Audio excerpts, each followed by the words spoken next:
খিদে যতই না লাগুক খাবারের পরিবেশনটা কিন্তু খিদে একটু হলেও বাড়িয়ে দেয়।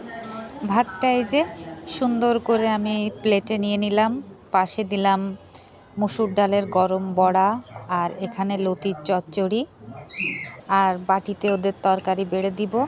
এখানে এই যে জিএল মাছের আলুতে ঝোল আর সরিষা ইলিশটা এই বাটিতে দিব। দুই বোন আজকে একই সঙ্গে বসে খাবে, বলছে আমাদের একই সঙ্গে খুলে দাও, আমরা একই সাথে বসবো খেতে। সরিষা ইলিশটা আমার বড় মেয়ের খুব পছন্দ, আর জিএল মাছের তরকারি এটা আমার ছোট মেয়ের খুব পছন্দ। আসলে সব কিছুই খাই, কিন্তু একটা বেশি পছন্দের ব্যাপার আছে না, সেটাই বললাম আর কি। দুই বোনের ইচ্ছা মতো এই যে খাবারটা বেড়ে ওদেরকে খুলে গুছিয়ে দিলাম। ওরা তো পাশে দাঁড়িয়ে দেখছে। দেখেন আলহামদুলিল্লাহ, খাবারটা গোছানো কেমন হয়েছে বলবেন আপনারা সবাই। সবাই আমার মেয়েদের জন্য দোয়া করবেন। আল্লাহ হাফেজ।